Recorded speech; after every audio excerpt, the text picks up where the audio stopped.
हम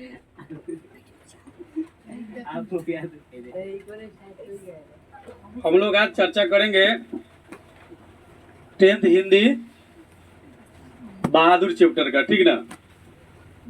कहानी बड़ा अच्छा है, न भी सुनिएगा तो कुछ सुन लेने का मन करेगी, थोड़ा सुन लेते हैं, ठीक ना। इसलिए इस पर विशेष ध्यान दीजिएगा।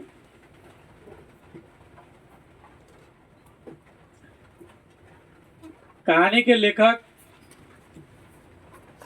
अमरकांत जी है, ठीक है। नाम भी इनका अमरकांत। अमरकांत कहने का मतलब ये होता है कि अमर, ठीक ना, जो कभी नहीं मरता उसको अमर कहा जाता है, ठीक। तो लेखक कौन है? अमरकांत जी है, ठीक है। इनका घर याद कर लीजिए, हुए ये पर बलिया, वही पर छपरा, बिछड़े में गंगा माई ना। उसी आगे हम लोग न जाई, उतने तक रह जाई। बलिया उत्तर प्रदेश में है। तो हम लोग पहले लेखक का परिचय देख लेते हैं, तो फिर आगे चलेंगे। हिंदी के सशक्त कथाकार अमरकांत का जन्म जुलाई 1925 ईस्वी में नागरा ग्राम हुआ। बलिया इसका जिला है, उत्तर प्रदेश में हुआ था, ठीक है। यानी कि अमरकांत जी का जन्म जुलाई 1925 में नागरा गांव, बलिया जिला, उत्तर प्रदेश में हुआ था यानी कि अभी है नहीं, इसलिए हुआ था। जो समय बीत जाता है उसके लिए कहते हैं हुआ था, ठीक है। तो अमरकांत जी का जन्म कब हुआ? जुलाई 1925 ईस्वी में नागरा गांव, जिला बलिया, राज्य उत्तर प्रदेश में हुआ था। उन्होंने गवर्नमेंट यानी सरकारी हाई स्कूल बलिया से हाई स्कूल की शिक्षा पाई, यानी मैट्रिक तक जो है, हाई स्कूल मैट्रिक तक के स्टडी को कहा जाता है, ठीक ना। तो गवर्नमेंट हाई स्कूल बलिया से उन्होंने हाई स्कूल की शिक्षा पाई और कुछ समय तक उन्होंने गोरखपुर और इलाहाबाद में इंटरमीडिएट की भी पढ़ाई की, ठीक है। हाई स्कूल की शिक्षा कहाँ से पाया? गवर्नमेंट हाई स्कूल बलिया से। उसके बाद में गोरखपुर और इलाहाबाद में इंटरमीडिएट की पढ़ाई की, जो 1942 के स्वाधीनता संग्राम में शामिल होने से अधूरा रह गया। उस समय स्वाधीनता संग्राम चल रहा था। देश क्या था? परतंत्र था। पर का मतलब परतंत्र, तंत्र माने शासन, पर माने दूसरा, यानी दूसरे के शासन के अंदर था हमारा देश। तो उसी समय गांधी जी द्वारा आंदोलन चलाए जा रहे थे, स्वाधीनता संग्राम, उसमें इन्होंने शामिल हो गया। और शामिल होने की वजह से क्या हो गया? इनका पढ़ाई अधूरा रह गया। आंदोलन में चले गए तो पढ़ नहीं पाए। अब यहाँ पर एक क्वेश्चन खड़ा होता है कि आखिर अधूरा रह क्यों गया और इन्होंने छोड़ क्यों दिया, ठीक ना। हम सभी लोग पढ़ाई इसलिए करते हैं कि हम खुद सुरक्षित रहे, हमारा परिवार सुरक्षित रहे, हमारा समाज सुरक्षित रहे, ठीक ना। मेन पढ़ने का मकसद यही है। हम अच्छी ज्ञान इसलिए हासिल करते हैं कि हम जहाँ रहते हैं, जिस परिवेश में रहते हैं, वो सब सुरक्षित हो, हमारा राष्ट्र सुरक्षित हो, ठीक ना। तो देश क्या था? परतंत्र था। और अमरकांत जी पढ़ रहे थे कब, कौन सी क्लास में? इंटर तो कर लिए थे, ग्रेजुएशन में फर्स्ट सेमेस्टर इत्यादि में रहे होंगे। तो 1942 में स्वाधीनता संग्राम हुआ। आप हिस्ट्री के क्वेश्चन में याद कर लीजिएगा कि स्वाधीनता संग्राम कब हुआ। तो 1942 में जब हिस्ट्री आप पढ़ेंगे, ठीक है। तो 1942 में स्वाधीनता संग्राम जब हुआ तो वो उसमें शामिल हो गए। कौन? अमरकांत जी। पढ़ाई छोड़ करके, आजकल किसी तरह की समस्या होती है तो परिवार के सदस्य कहते हैं छोड़ो हटाओ, तुमको उससे क्या लेना देना है, ठीक ना। जबकि समाज की समस्या सभी के लिए है। जैसे अभी जल की समस्या बनी हुई है, ठीक ना। तो सभी लोग जल को बचाएगा तभी ना सुरक्षित रहेगा। एक आदमी जल अल्प मात्रा में खर्च करेगा, ठीक ना, और अधिक आदमी बृहत मात्रा में खर्च करेगा, तो एक आदमी के बचाने से थोड़ी हो जाएगा, ठीक ना। तो सभी को ध्यान देना चाहिए जो सामाजिक कार्य है। तो 1942 के स्वाधीनता संग्राम में शामिल हो गए, क्योंकि देश को अंग्रेजों से छुटकारा दिलाना सभी का दायित्व था। सभी मिलजुल करके जब लड़ेगा तभी ना शक्तिशाली होगा।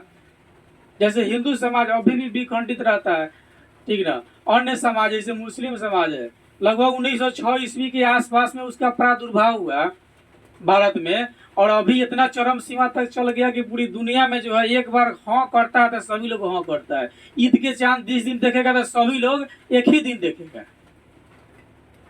ठीक ना। लेकिन हम लोग में सब अपना अलग अलग है। हम मकर संक्रांति आज मना रहे हैं, वो कल मनाएगा, वो परसों मनाएगा, जिसको जब मर्जी है तब मनाएगा। पर्व त्योहार का मतलब होता है कि सामूहिक रूप से हम मिलजुल करके एक साथ, ठीक ना, संगठित रहे। मेन मकसद यही होता है। कोई आज मना रहा है, कोई कल मना रहा है, तो संगठित कहाँ, मनाने से कोई फायदा है नहीं। आप संगठित रहिए, जितना संगठित रहिएगा उतना ज्यादा शक्तिशाली रहिएगा। तो 1942 के स्वतंत्रता संग्राम में जब वो शामिल हो गए अमरकांत जी, तो उनका पढ़ाई अधूरा रह गया, यानी पढ़ाई छोड़ करके संग्राम में शामिल हो गए, ठीक है। अंततः जो है बाद में 1946 ईस्वी में सतीश चंद्र कॉलेज बलिया, ठीक है, कौन कॉलेज, सतीश चंद्र कॉलेज बलिया से इंटरमीडिएट किया, और उन्होंने 1947 ईस्वी में इलाहाबाद विश्वविद्यालय से बीए कर लिए। किस विश्वविद्यालय से, इलाहाबाद विश्वविद्यालय से बीए कर लिए। नहीं, यानी कि इंटरमीडिएट की पढ़ाई छोड़ करके स्वतंत्रता संग्राम में शामिल हो गए मैट्रिक करने के बाद, ठीक ना। आजकल के तरीके से मैट्रिक कर लेगा ना, सोचेगा अब हम सियान हो गए, मूंछदाढ़ी हो गया, अब शादी विवाह हो जाना चाहिए, यही चक्कर में रहेगा वो ना। ऐसे ज्यादा तो कुछ सोचबे नहीं करता है। जबकि अमरकांत जी मैट्रिक के बाद ही स्वतंत्रता संग्राम में शामिल हो गए। उसके बाद 1946 ईस्वी में सतीश चंद्र कॉलेज बलिया से इंटरमीडिएट कर लिए, यानी कि 10+2 की परीक्षा पास किए। और उन्होंने 1947 में, उसके बाद देश जब आज़ाद हुआ 15 अगस्त 1947 को, तो 1947 ईस्वी में इलाहाबाद विश्वविद्यालय से बीए किया। और 1948 ईस्वी में आगरा के दैनिक पत्र, ठीक ना, आगरा के दैनिक पत्र सैनिक के संपादकीय विभाग में नौकरी कर लिए। पहली बार नौकरी कब किए, आगरा के दैनिक पत्र जो है सैनिक के संपादकीय विभाग में नौकरी कर लिए, ठीक है। आगरा में ही वे प्रगतिशील लेखक संघ में शामिल हो गए। नौकरी के बाद में लेखक के संघ में शामिल हो गए और वहां से कहानी लेखन की शुरुआत की। बाद में वे दैनिक अमृत पत्रिका इलाहाबाद, दूसरा दैनिक भारत इलाहाबाद, मासिक पत्रिका इलाहाबाद, ठीक है, तथा मनोरमा इलाहाबाद के भी संपादकीय विभाग में कार्यरत रहे, यानी कि संबंध रहा उनका। अखिल भारतीय कहानी प्रतियोगिता में उनकी कहानी एक थी डिप्टी कलेक्टरी। उनकी एक कहानी थी कौन, डिप्टी कलेक्टरी, पुरस्कृत हुई, पुरस्कार मिला इस कहानी से उन्हें। और उन्हें कथा लेखन के लिए साहित्य अकादमी भी प्राप्त हो चुका है, ठीक है। अब आगे हम लोग चलते हैं, जिस पर हम लोग को चर्चा करना है बहादुर पर। अमरकांत की प्रस्तुत कहानी में मंझोले शहर का, किस शहर की चर्चा है, मंझोले शहर का नाम है मंझोले। मंझोले शहर के नौकर की लालसा वाले एक निम्न मध्यम वर्गीय परिवार में काम करने वाले बहादुर की कहानी है, ठीक है। शहर का नाम है मंझोले। वहाँ एक परिवार है जिसको इच्छा है कि हम नौकर रखे, ठीक ना, लालसा है कि हम क्या करें, नौकर रखे, ठीक है। तो नौकर की लालसा करने वाले एक निम्न मध्यम वर्गीय परिवार में काम करने वाले बहादुर की कहानी है। एक नेपाली गवई गोरखे, बहादुर का घर मूल रूप से नेपाल में है, इसलिए एक नेपाली गवई गोरखे परिवार की नौकरी पेशा मुखिया तथा स्वर में बहादुर के आने और अपने स्वच्छंद निश्चल स्वभाव की आत्मीयता के साथ नौकरी के रूप में अपनी सेवा देने के बाद एक दिन स्वभाव की उसकी स्वच्छंदता के साथ हर हृदय में एक कसकती अंतर व्याथा देकर चले जाने की कहानी कहता है। यानी बहादुर आता है, अपने स्वच्छंद मन से बड़ी प्रसन्नता से कार्य करता है, और कार्य करने के बाद एक दिन वह चला जाता है। यानी कि बहादुर के आने से लेकर काम करने तक और जाने तक की चर्चा है इस कहानी में।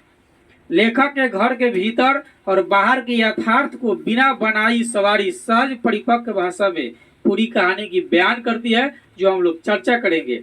हिंदी कहानी में एक नए नायक को यह कहानी प्रतिष्ठित करती है, इसमें खड़ा करती है। इस पूरी कहानी में बहादुर ही नायक माना जाएगा। कहानी का नाम क्या है? बहादुर। एक तो नाउन हो गया और दूसरी बहादुर का मतलब होता है जो शक्तिशाली हो, मजबूत हो, नहीं अंग्रेजी में कह लीजिए तो स्ट्रांग हो, उसी को ना बहादुर कहा जाता है। और नाउन तो कुछ रख सकते हैं ना, बीगन, फेकन, छोटी मोटी कुछ नाम रखा जा सकता है, जिसका उसका कोई प्रोनाउंसिएशन नहीं होता है नाम का। आप अपनी इच्छा से किसी का कुछ भी नाम रख सकते हैं। नहीं, अब गेंद देश जो है गांधीवादी हो तो लोग सब अपने नाम के आगे लगा लेगा गांधी ना, इंदिरा गांधी, मनीषा गांधी, जो सब है अपने अपने नाम के आगे गांधी लगा लेगा। अभी मोदी है तो सब अपने नाम के आगे मोदी लगा लेगा। क्या सबसे बढ़िया लगा लो ज्योति मोदी ना, सब अपने अपने नाम के आगे लगा लो, लगा सकते हैं, ये आपका अधिकार है। ठीक है, तो हम लोग देख रहे थे कि जो अमरकांत जी की जो कहानी है बहादुर, यह मंझले शहर की कहानी है। ठीक है, एक परिवार है जिसको नौकर रखने की इच्छा है, और परिवार कोई ज्यादा हाई फाई नहीं है, मध्यम वर्गीय है, लेकिन इच्छा है कि हम नौकर रखे, हमारे यहाँ भी नौकर काम करे। ठीक ना, नौकर नेपाली है, यानी कि नेपाली गवई है, अच्छा भी है, देखने में स्मार्ट भी है। जब वो आता है तो बड़ा खुश होकर के काम भी करता है, सबकी बहुत सारा काम करता है। वह है तो बच्चा, धीरे धीरे सियाना भी होता है, बहुत काम भी करता है। अंत में अंतर्व्यथा दे करके और निश्चल भाव से एक दिन परिवार को छोड़ करके चला जाता है। ऐसा नहीं कि जाता है तो कुछ सामान चुरा करके ले जाता है, ऐसी बात नहीं है। जब जाता है तो कुछ ले करके भी नहीं जाता है। उसी को कहते हैं स्वच्छंद, एकदम स्वच्छंद विचार का लड़का है बहादुर। और कहानी का नाम बहादुर। देखिए दोनों दो बातें यहाँ पर सिद्ध करती है। एक तो बहादुर, जो किसी कार्य को बहादुरी के साथ करता है वह बहादुर है, और दूसरा इसमें नाम भी है उसका बहादुर। ठीक ना, दो चीजें यहाँ पर है। बहादुर कहने का मतलब जो किसी कार्य को बहादुरी के साथ करता हो, साहस के साथ करता हो, वह बहादुर है। और दूसरा इसमें नाम है बहादुर, तो नाम किसी का कुछ हो सकता है, उसका कोई प्रोनाउंसिएशन नहीं शो किया जाता है। आप अपनी इच्छा से स्वच्छंद है, जो चाहते हैं अपनी नाम रख सकते हैं। ठीक है, हम अब कहानी की तरफ बढ़ते हैं। सहसा मैं काफी गंभीर हो गया था,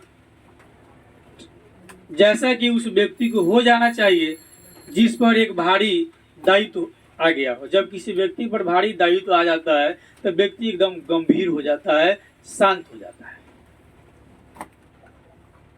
ठीक है, तो लेखक कहते हैं कि सहसा मैं गंभीर हो गया था, जैसा कि उस व्यक्ति को हो जाना चाहिए जिस पर एक भारी दायित्व आ गया। वह सामने खड़ा था और आंखों को बुरी तरह मलका रहा था। 12-13 वर्ष की उम्र। हम चर्चा बहादुर की कर रहे हैं। चर्चा किसकी? बहादुर की कर रहे हैं। ठीक ना, वह कहीं खड़ा है। ठीक ना, वह सामने खड़ा था किसके? लेखक के। और आंखों को बुरी तरह मलका रहा था। उम्र करीब 12-13 वर्ष की थी। ठिगना चकैत शरीर, ठिगना चकैत शरीर, गोरा रंग और चपटा मुंह, जैसे सचिन तेंदुलकर का है। नहीं, एकदम चपटा मुंह, जिसमें था उसी में एकदम कसा खाया पिया, स्ट्रॉन्ग था। तो आपसे पूछेगा बहादुर का इंट्रोडक्शन दीजिए, तो क्या बताइएगा?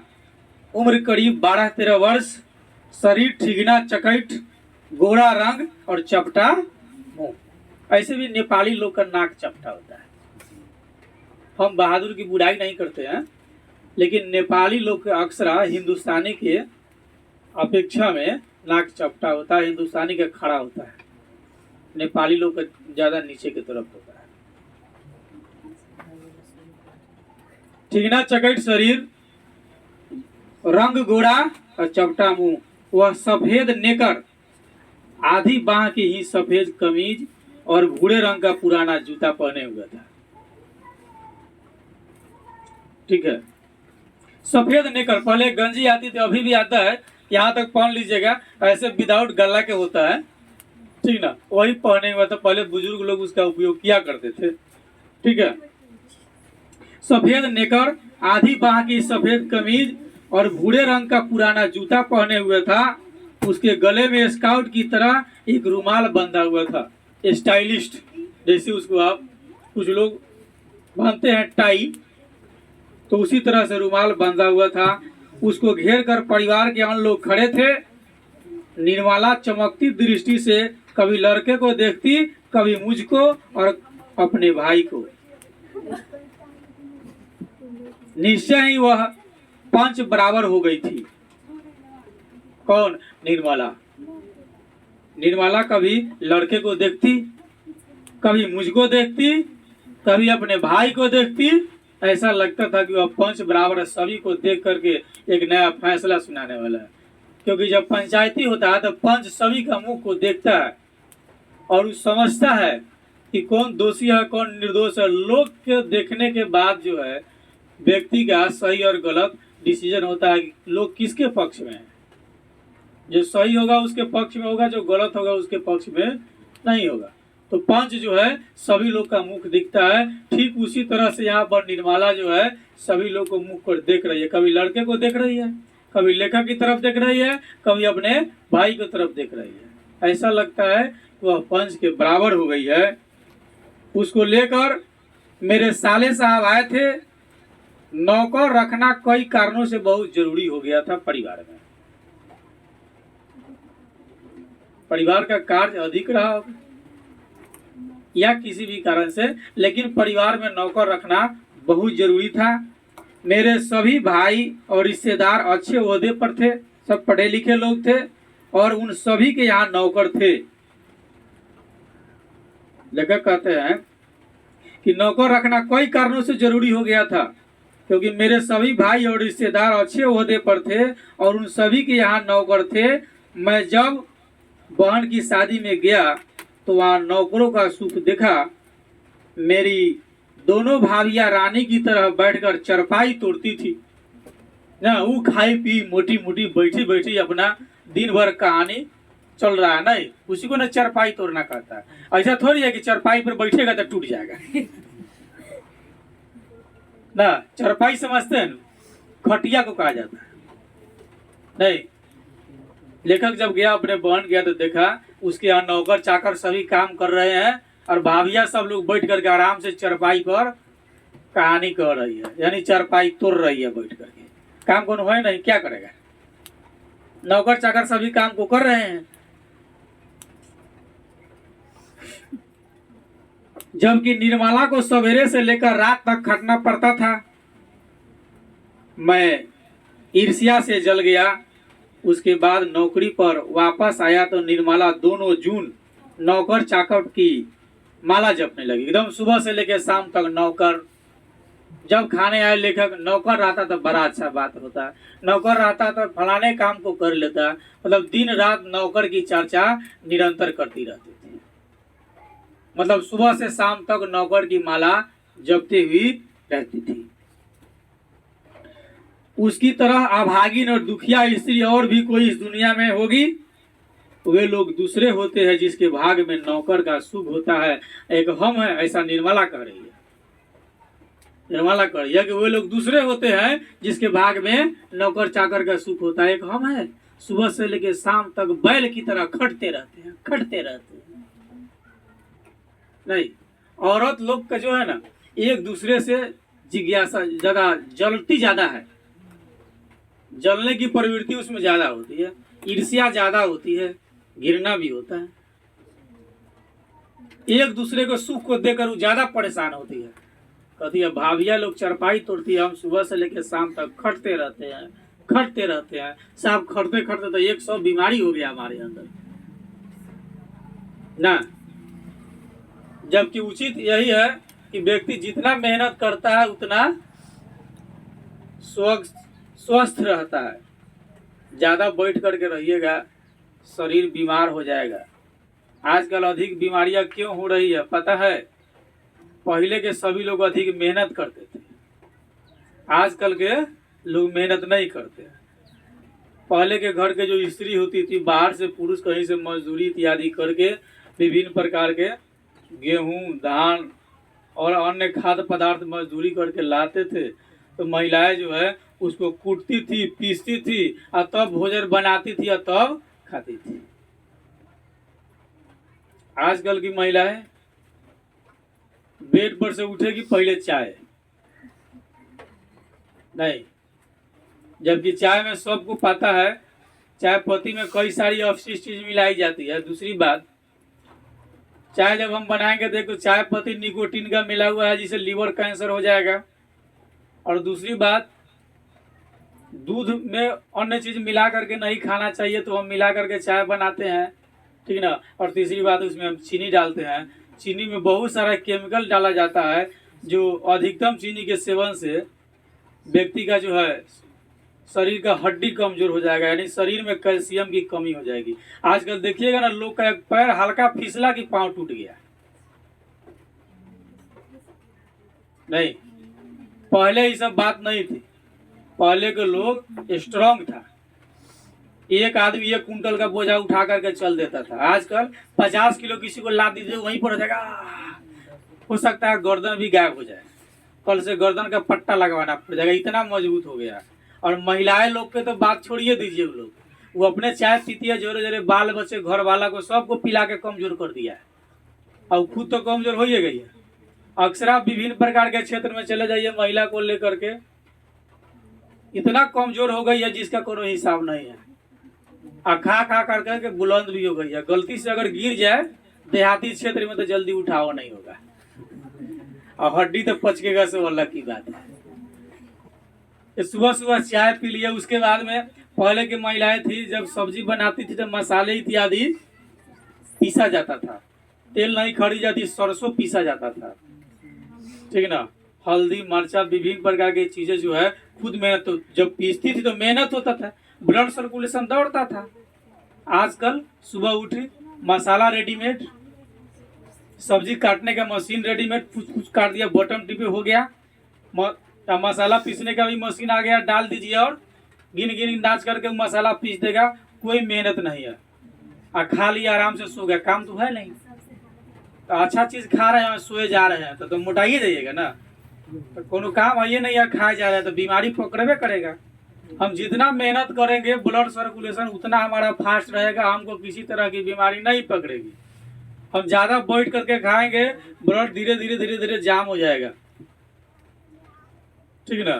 क्योंकि दौड़ता हुआ घोड़ा और चलता हुआ आदमी कभी बूढ़ा नहीं होता है।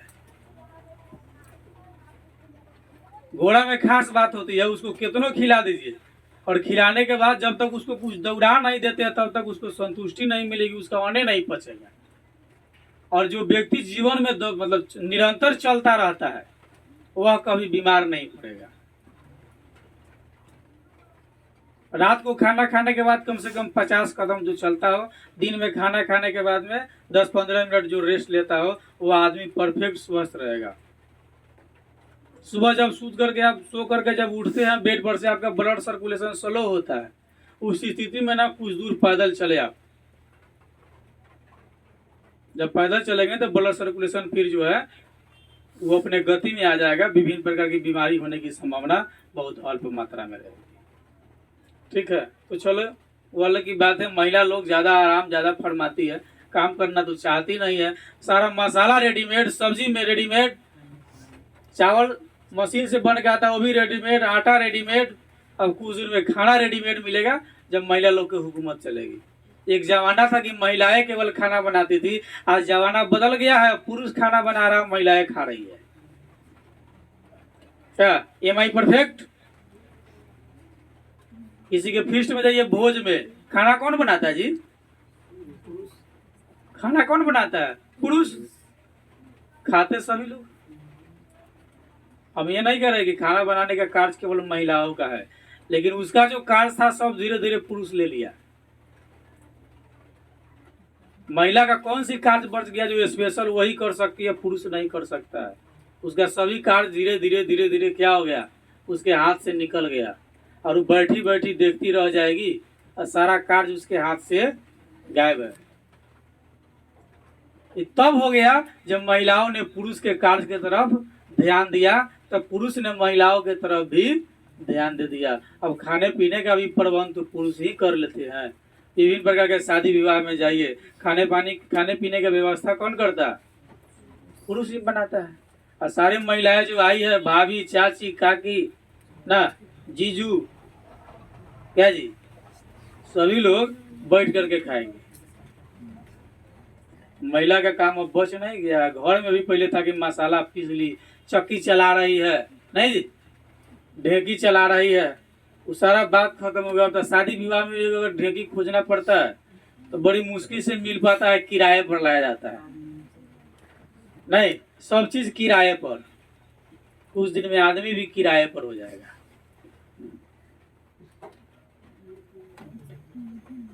तो निर्मला कहती है कि वे लोग सौभाग्यशाली होते हैं जिसके भाग में नौकर चाकर का सुख होता है। हम तो सुबह से लेकर शाम तक खटते रहते हैं। एक हमारी भाभिया है जो दिन भर बैठकर चरपाई तोड़ती रहती है। एक हम है अभागन। भाभी सौभाग्यशाली है और हम अभागन है, सुबह से लेकर शाम तक खटते रहते हैं। पता नहीं हमारे बाप कैसा दुश्मन था, ऐसा घर में ले आकर के फंसा दिया हमको ना। लास्ट में उन्होंने कहता है अगर पिताजी है तो पिताजी, ना तो भाई, जो लाके फंसाएगा उसी को कहता है, जिंदगी भर गड़ी आएगा। चलिए आगे चलते हैं कहानी की तरफ। पहले साले साहब से असाधारण विस्तार से उसका किस्सा सुनना पड़ा। किसका? बहादुर का।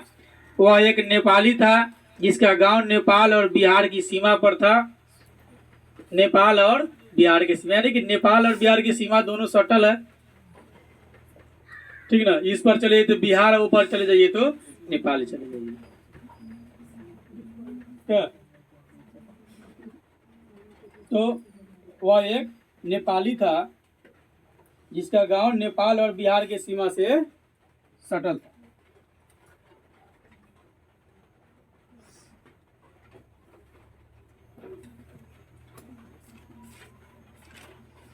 हेलो,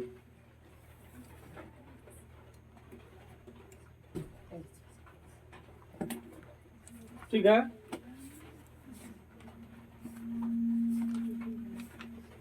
उसका बाप युद्ध में मारा गया।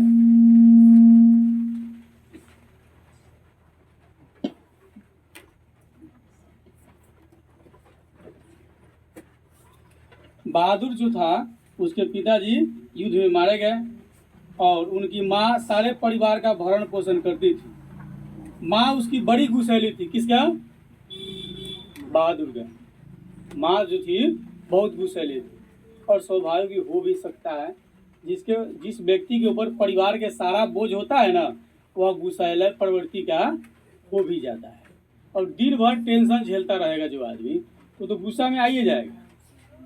नहीं, जो दिन भर टेंशन झेलेगा गुस्सा में आ सकता है। स्वाभाविक है, इसमें किसी तरह की कहने की बात नहीं है, ठीक है।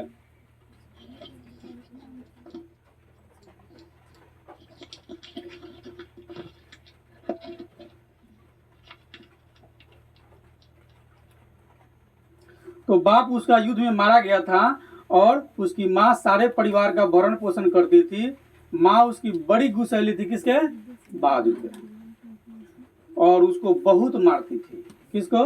बहादुर के, ठीक ना। माँ चाहती थी कि लड़का घर के काम दाम में हाथ बटाए, जबकि वह पहाड़ या जंगलों में निकल जाता था। कौन? बहादुर। माँ चाहती थी कि अपना घर का कार्यक्रम करो, आगे बढ़ो। माँ बाप किसका सब दिन जिंदा रहता है, पिताजी तो चल बसे, अब एक मैं हूँ। माँ का कहना था पिताजी तो चलिए गए, एक मैं हूँ, हम भी एक न एक दिन जो है चले जाएंगे। पिताजी उसके कहाँ मारे गए थे, युद्ध में मारे गए थे। ठीक है, तो माँ चाहती थी कि लड़का घर के काम धाम में हाथ बटाए, जबकि वह पहाड़ या जंगलों में निकल जाता और पेड़ों पर चढ़ करके चिड़ियों के घोंसले में हाथ डाल करके उनके बच्चों को पकड़ता और फल तोड़ तोड़ करके खाता। यही काम था बहादुर का। क्या काम था, जंगलों में जाना, चिड़ियों के घोंसले तोड़ना, बच्चे को निकालना, उसे खेलता भी रहा होगा, और पेड़ के फलों को तोड़ना और उसको खाना, ये बहादुर का काम था। कभी कभी वह पशुओं को चराने के लिए ले जाता था, कभी कभार। उसने एक बार उस भैंस को बहुत मारा जिसको उसकी माँ बहुत प्यार करती थी। बहादुर ने एक बार उस भैंस को खूब मारा जिसको बहादुर के माँ उससे बहुत प्यार करती थी। किससे, भैंस से, जिसको उसकी माँ खूब चाहती थी, और इसलिए जिसे वह बहुत चिढ़ता था। मार खाकर भैंस भागी भागी उसकी माँ के पास चली गई। बहादुर खूब मारा, खूब मारा। मार खाने के बाद भैंस कहाँ चली गई, बहादुर के माँ के पास में। और बहादुर अपना चला गया चिड़िया पकड़ने, चिड़िया के घोंसला में हाथ लगाने, बच्चे पकड़ने, फल तोड़ने।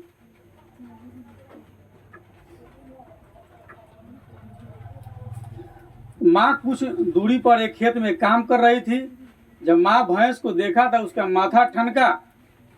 माँ सोची बेचारा बेजुबान जानवर चरना छोड़ करके वहां क्यों आएगा, यानी कि वहां से चरना छोड़ करके मतलब मेरे पास क्यों आई है, ऐसा माँ ने सोचा। जरूर लौंडे ने इसको काफी मारा होगा, इसलिए यह दौड़ करके मेरे पास आई है। कौन, भैंस। खूब मारा होगा ना, इसलिए वापस आ गया है। वह गुस्से से पागल हो गई। जब लड़का आया तो माँ ने भैंस की मार का काल्पनिक अनुमान करके एक डंडे से उसकी दुगुनी पिटाई की। अनुमान कर लिया कि भैंस अगर 5 डंडा अगर पिटाया है तो इसको मारना है 10 डंडा। भैंस अगर 20 डंडा पिटाया है तो बहादुर को 40 डंडा पिटाना है। अनुमान माँ की कि जितना भैंस पिटाया है उसका दुगुना बहादुर पिटाएगा। ठीक ना। आप लोग कभी माँ के साथ ऐसा नहीं कीजिएगा। माँ के बकरिया को मारिएगा तो आपको भी माँ दुगुना मारेगी ना। किसी किसी की माँ गुस्सैली प्रवृत्ति को होगी। जरूरी नहीं कि आप बड़ी हो गई है और अभी पकड़ कर कपार फोड़ देगी।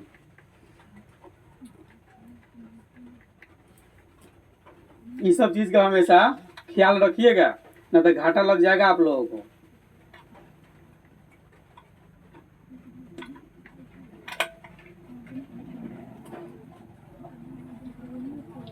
ठीक है।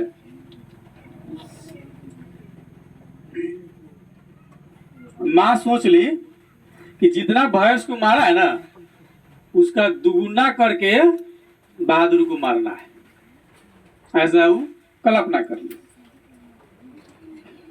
तो ऐसा अनुमान करके एक डंडे से उसकी दुगुनी पिटाई की। किसको, बहादुर को। और उसको वही कराहता हुआ छोड़ करके घर लौट आई। कहाँ, जिसको हम लोग बोलते हैं क्या, दियर। दियर अपने यहाँ सरेह बोला जाता है। नहीं, बहुत सा बड़ा सा मैदान जहाँ लोगों का निवास स्थान नहीं हो ना, उसको क्या बोला जाता है, सरेह।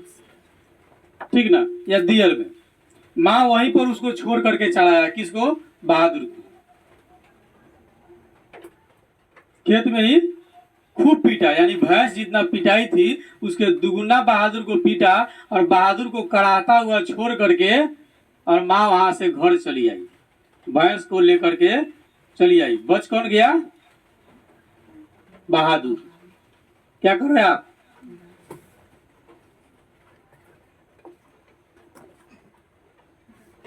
लड़के का मन माँ से फट गया। बहादुर का मन जो है माँ से फट गया। माँ की तरफ वह ध्यान ही आकृष्ट करना छोड़ दिया, यानी कि माँ को समझिए वो भूल गया। ठीक है ना? किसको भूल गया? माँ को भूल गया। जैसे हम लोग सजनवा बड़ी भैले हमारे एक फिल्म है, उसमें जब हीरो शादी करके आता है तो पिताजी कहता है कि देखो नौकर रहता है दरवाजे पे, कहा कि वो आएगा तो कह देना कि उसकी वह हमारे लिए मर गया हमेशा हमेशा के लिए, गेट नहीं खोलना उसके लिए, यानी कि हमसे अब उसका कोई वास्ता नहीं है। तो उसी तरह बहादुर का मन क्या हो गया? माँ से फट गया। आप उसको भोजपुरी में कह लीजिए दिल टूट गई ना। जब हृदय में जब चोट लगती है तो उसका आवाज नहीं होता है, लेकिन दर्द बहुत दिन तक होता है, लंबी अवधि तक दर्द होता है। अब इसमें हम लोग देख रहे थे कि लड़के का मन माँ से क्या हो गया? फट गया। ठीक ना? लड़के का मन माँ से फट गया। माँ की तरफ उसका विशेष ध्यान नहीं रहा। वह रात भर जंगल में छिपा रहा। कौन? बहादुर रात भर जंगल में छिपा रहा। वह तो माँ से बचने के लिए नहीं, अन्य प्रकार के हिंसक जीव से बचने के लिए। माँ की तरफ तब उसका ध्यान ही नहीं है। माँ है तब रहे तब, और ना रहे तब। जबकि एक बात है, किसी मतलब कोई भी ऐसा व्यक्ति नहीं होगा जो चाहता हो कि हमारा बच्चा खराब हो। सभी लोग चाहता है कि हमारा बच्चा सुरक्षित रहे, अच्छा करे, बढ़िया आदमी बने, इसलिए वो मारता पीटता है। उसके मारने पीटने का श्रेय ये नहीं होता है कि हमारा बच्चा खराब हो, चाहे हम इसे नफरत करते हैं, ऐसी बात नहीं। लेकिन बहादुर यहाँ पर माँ से एकदम दूरी बना लिया। ठीक। रात भर जंगल में छिपा रहा, पूरी रात जंगल में रहा। जब सवेरा होने को आया तो वह घर पहुंचा और किसी तरह अंदर चोरी छुप के घुस गया का अपने घर में। फिर उसने घी की हांडियों में हाथ डालकर माँ के रखे रुपए में से 2 रुपए निकाल लिए। आज नु फैट हो गया है। पहले हांडी होता था, घी की हांडी, दही की हांडी, उसको हमने कहले हड़िया, हड़िया हड़िया। तो घी की हांडी थी, घी शायद खाली थी, और उसमें माँ कुछ पैसे रखे थे बचा करके, दूध दही बेच करके या अन्य प्रकार से रखे होंगे। उसमें से बहादुर ने मात्र 2 रुपए निकाल लिए, ज्यादा नहीं। कितने? 2 रुपए। उस समय के 2 रुपए अभी 200 प्लस का वैल्यूएबल होगा। उस समय वह मात्र 2 रुपए निकाला, एकदम चोरी चोरी जा करके। अंत में 9 2 11 हो गया। 9 2 11 होना मुहावरा है। 9 2 11 का मतलब होता है भाग जाना ना। ना कहता फलानवा फलानवा के लेके 9 2 11 हो गया, मतलब फलानवा फलानिया के लेके 9 2 11 हो गया, मतलब भाग गया, उसी को 9 2 11 कहता है। तो यहाँ पर बहादुर जो है 2 रुपए लेकर 9 2 11 हो गया, घर से भाग गया। वहां से वह 6 मील की दूरी पर बस स्टेशन था जहां से वो भागे, यानी कि उसके घर से 6 मील की दूरी पर बस स्टेशन था। वहां गोरखपुर जाने वाली बस थी, बस लगी हुई थी। ठीक है। बस स्टेशन में ही चला गया, वहां पर जाकर के खड़ा था। किसी ने पूछा तुम्हारा नाम क्या है जी? मैंने पूछा। कहता है तुम्हारा नाम क्या है जी? मैंने पूछा। बच्चे ने बताया दिल बहादुर साहब, यानी कहने का मतलब मेरा नाम दिल बहादुर है साहब। बच्चा था साहब बोला ना। अब जैसे कोनो मास्टर साहब है ना, ना कहता हो माँ साहब, मतलब शॉर्ट फॉर्म में बोलता है। डॉक्टर साहब हो डॉक्टर साहब ना, तो उसी तरह बच्चा था, बच्चा का तो आवाज़ थोड़ा नॉर्मल होता है हालांकि, लेकिन 10 11 12 साल का बच्चा था। तो बताया दिल बहादुर साहब, बच्चे ने बताया। उसके स्वर में एक मीठी झंझनाहट थी। मुझे ठीक ठीक याद नहीं कि मैंने उसको क्या हिदायत दी, कुछ हिदायत दिया होगा, शायद यह कि वह शरारतें छोड़कर ढंग से काम करे और घर को अपना घर समझे।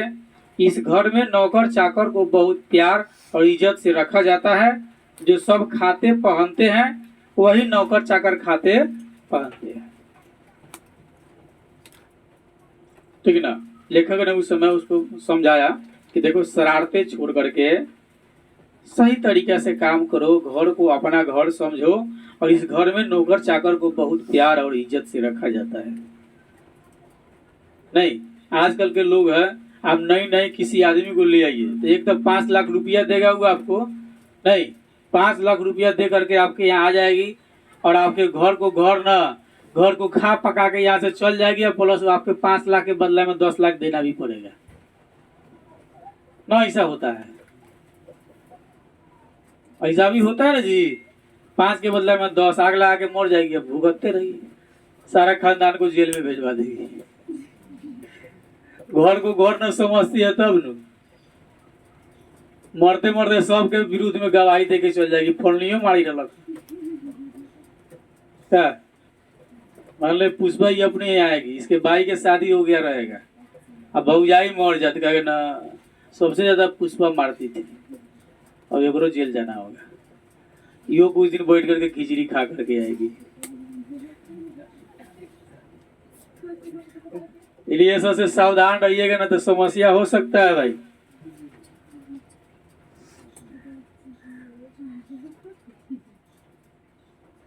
लेखक ने उसको समझाया, देखो सारे शरारतें छोड़ करके सही से काम करो, घर को अपना घर समझो, और इस घर में नौकर चाकर को बहुत प्यार और इज्जत से रखा जाता है। जो सब खाते पहनते हैं वही नौकर चाकर पहनते हैं। अगर वह यहाँ रह गया तो ढंग शौर सीख जाएगा, अच्छा खासा आदमी बन सकता है, घर के और लड़कों की तरह पढ़ लिख जाएगा और उसकी जिंदगी सुधर जाएगी। निर्मला ने उसी समय कुछ व्यवहारिक उपदेश दे डाले थे। इस मोहल्ले में बहुत तुच्छ लोग रहते हैं। किस मोहल्ले में? निर्मला के मोहल्ले में। तुच्छ मतलब खराब लोग रहते हैं, ठीक ना। तुच्छ का मतलब खराब लोग रहते हैं, उन लोगों से दूरी बना करके रहो। और वास्तविकता भी है, हमको कुछ बुरे लोग से दूरी बना करके रहना भी चाहिए, ठीक ना, क्योंकि जैसी संगति होगी वैसा ही असर होता है, ठीक ना। तो कहा इस मोहल्ले में कुछ तुच्छ लोग भी रहते हैं, उससे थोड़ा दूरी बना करके रहना पड़ेगा। कहा वह किसी न किसी के यहाँ जाए और न किसी का काम करे। कोई बाजार से कुछ लाने को कहे तो वह अभी आता हूँ कह करके अंदर खिसक जाए, अपने घर में चला है। उसको घर के सभी लोगों से सम्मान और तमीज से बोलना चाहिए। और भी बहुत सी बातें। अंत में निर्मला ने बहुत ही उदारता पूर्वक लड़के के नाम में से दिल शब्द उड़ा दिया। क्वेश्चन होगा कि लड़के के बहादुर के नाम में से दिल शब्द किसने उड़ा दिया? निर्मला ने उड़ा दिया। और यह इस मतलब यह सोच करके उड़ा दिया कि दिल से, यानी कि बड़ा सा नाम है ना, थोड़ा सा और जल्दी में बोलने के लिए जो दिल शब्द उसमें से उड़ा दिया। किसने उड़ा दिया? निर्मला ने उड़ा दिया। परंतु बहादुर बहुत ही हंसमुख और मेहनती निकला। जब कार्य करने लगा तो बड़ा हंसता था, निरंतर हंसता रहता था और बहुत परिश्रमी निकला। उसकी वजह से कुछ दिनों तक हमारे घर में वैसा ही उत्साहपूर्ण वातावरण छाया रहा जैसे कि प्रथम बार तोता, मैना या पिल्ला पालने पर होता है। छोटा बच्चा को देखिएगा, कुत्ता को पिल्ला कहने का मतलब कुत्ता के बच्चा, उसको लेकर के आएगा ना, उसको इस बात का कोई फर्क नहीं होता है कि कुत्ता का बच्चा है, नहीं, साथे बैठाएगा, साथे सुलाएगा, नहीं, खाएगा तो साथे उसको खिलाएबो करेगा, एकदम गोदी में पजियाले रहेगा। बड़ी स्नेह से रखता है शुरू शुरू में, धीरे धीरे धीरे तो खैर जब जरूरी पड़ता 2-4 घंटा कसियो देता है, लेकिन शुरू में बड़ा स्नेह होता है छोटा छोटा बच्चा को। चाहे तोता ले आएगा, विभिन्न प्रकार के जीव जंतु लाता है, तो बहुत खुश होता है उसमें। ठीक है।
शुरू शुरू में छोटा बच्चा भी अगर तोता पाल लेगा तो ज़्यादा प्रसन्न हो जाता है, या किस तरह के कुत्ता अगर बच्चा लेता है या बिल्ली का बच्चा लेता है या विभिन्न प्रकार के किसी जंतु का छोटा बच्चा को लेकर के आता है तो बड़ा खुश होता है। तो बहादुर जब आया उसके यहाँ तो वैसा ही उत्साहपूर्ण वातावरण था जैसा कि प्रथम बार तोता, मैना या पिल्ला पालने पर होता है। सवेरे सवेरे ही मोहल्ले के छोटे लड़के घर के अंदर आकर के खड़े हो जाते थे। किसके लिए? बहादुर के लिए। और उसको देखकर हंसते या तरह तरह के प्रश्न करते थे। बहादुर से विभिन्न प्रकार की बातें पूछा करते थे, कई प्रकार के प्रश्न पूछते थे। ठीक है। तो कहा, ए तुम लोग छिपकली को क्या कहते हो? ए तुमने शेर देखा है? ऐसे ही बातें उसे पहाड़ी गाने की फरमाइश की जाती और घर के लोग भी उसे इस प्रकार की छेड़खानियां करते थे। वह जितना उत्तर देता था उससे अधिक हंसता था। उसको उसके खाने और नाश्ते की बड़ी फिक्र रहती थी। वो जितना किसी बात का उत्तर देता था उससे ज़्यादा हंसता रहता था, इसलिए लोग उससे ज़्यादा बात करना पसंद करते थे। इस तरह से उसका समय कटता गया। निर्मला आंगन में खड़ी होकर पड़ोसियों को सुनाते हुए कहती थी, अगल बगल को एक दूसरे को जलाने की ज्यादा चेष्टा होती है स्त्री में। हम सुखी है तो दूसरे को दुखी को देख के और जलाएंगे। जले पर नमक छिड़कने का काम करती है ना। जले पर नमक छिड़कने का मतलब और दर्द पहुंचाना। तो निर्मला अपने पड़ोसियों को सुनाते हुए कहती थी, बहादुर आकर नाश्ता क्यों नहीं कर लेते? जोर जोर से चिल्ला करके, ताकि अगल बगल के पड़ोसी सुन ले। बहादुर नाश्ता करे ना करे अलग बात है। पड़ोसिया को सुनाती थी, बहादुर आकर के नाश्ता क्यों नहीं कर लेते? मैं दूसरी औरतों की तरह नहीं हूं जो नौकर चाकर को जलती भूनती है। मैं तो नौकर चाकर को अपने बच्चे की तरह रखती हूं। उन्होंने तो साफ साफ कह दिया है कि 100-150 महीनवारी उस पर भले ही खर्च हो जाए पर तकलीफ उसको जरा भी नहीं होनी चाहिए। एक नेकर कमीज तो उसी रोज लाए थे और भी कपड़े बहादुर के लिए बन रहे हैं। ऐसा अपने पड़ोसियों को सुनाती थी। कौन? निर्मला।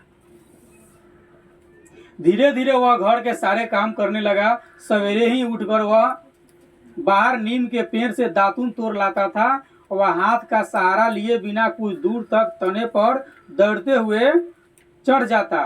मिनट भर में वह पेड़ की पुलई पर नजर आता। निर्मला छाती पीट कर कहती, अरे रीछ बंदर की जात, कहीं गिर गया तो बड़ा बुरा होगा। वह घर की सफाई करता, कमरों में पोछा लगाता, अंगीठी जलाता। पहले अंगीठी मतलब अपने उसको गोरा कहा जाता है, गोरा चिपड़ी चपाती नहीं, तो अंगीठी जलाता, चाय बनाता, सबको पिलाता, दोपहर में कपड़े धोता और बर्तन मांजता। कौन? बहादुर। वह रसोई बनाने की भी जिद करता था, खिलाओ माँ जी खाना बना दे रहे हैं। पर निर्मला स्वयं सब्जी और रोटी बनाती थी। निर्मला को उसकी बहुत फिक्र रहती थी। उसकी उन दिनों तबीयत ठीक नहीं रहती थी, इसलिए वह कुछ दवा ले रही थी। बहादुर उसको कोई काम करते देखकर कहता था, माताजी मेहनत न करो, तकलीफ बढ़ जाएगा। वह कोई भी काम करता होता, समय होने पर हाथ धोकर भालू की तरह दौड़ता हुआ कमरे में जाता और दवाई का डिब्बा निर्मला के सामने ला करके रख देता कि लो माँ जी खा लो। तो इतना हिल मिल गया कि लगता ही नहीं था कि गहरे परिवार।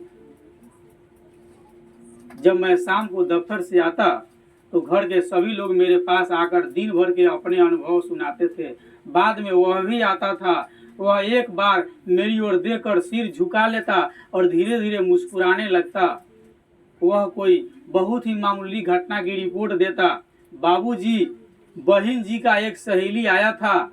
यह बाबूजी, भैया सिनेमा गया था। इसके बाद वह इस तरह हंसने लगता था गोया बहुत ही मजेदार बात कह दी हो। उसकी हंसी बड़ी कोमल और मीठी थी, जैसे फूल की पंखुड़ियां बिखर गई हो। वैसे लगता था जब बहादुर हंसता था। मैं उससे बातचीत करना चाहता था, पर ऐसी इच्छा रहते हुए भी मैं जानबूझकर बहुत गंभीर हो जाता था और दूसरी ओर देखने लगता था। निर्मला कभी कभी उससे पूछती थी, बहादुर तुमको अपनी माँ की याद आती है?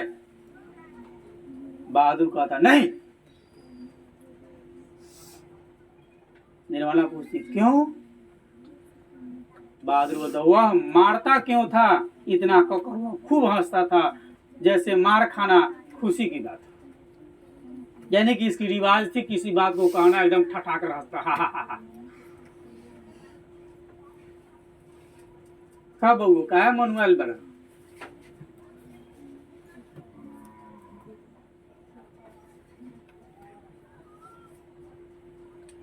तो सभी बात में वह हंसा करता था।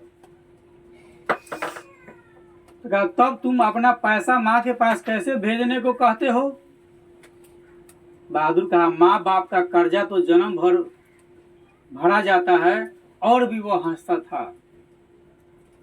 पूरी जिंदगी भर भी कमा करके हम दे दे तो भी कम ही है, क्योंकि उसने हमको पाला पोसा जन्म दिया, इसलिए उसका जन्म कर्ज जो है पूरी जिंदगी भर भर देंगे।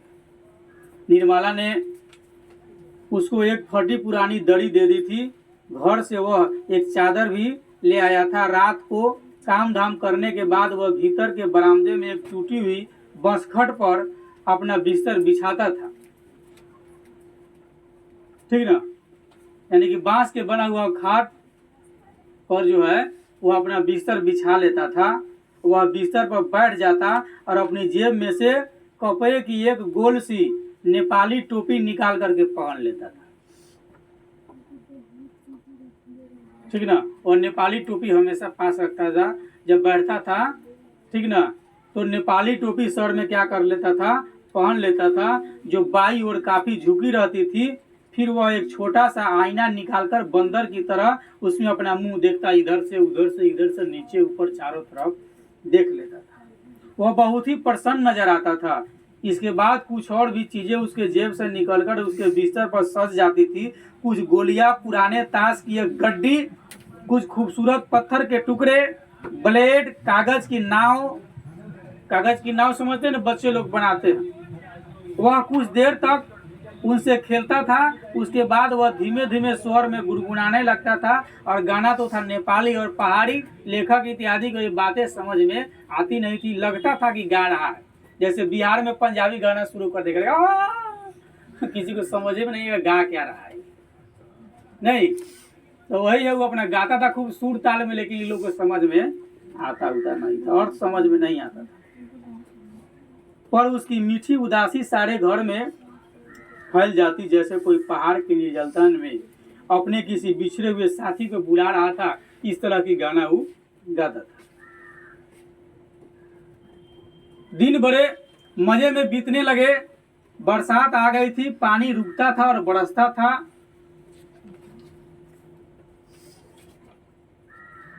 मैं अपने को बहुत ऊंचा महसूस करने लगा था, क्योंकि मेरे परिवार में नौकर है। अपने परिवार और संबंधियों के बड़प्पन तथा शान बान पर मुझे सदा गर्व हो रहा है।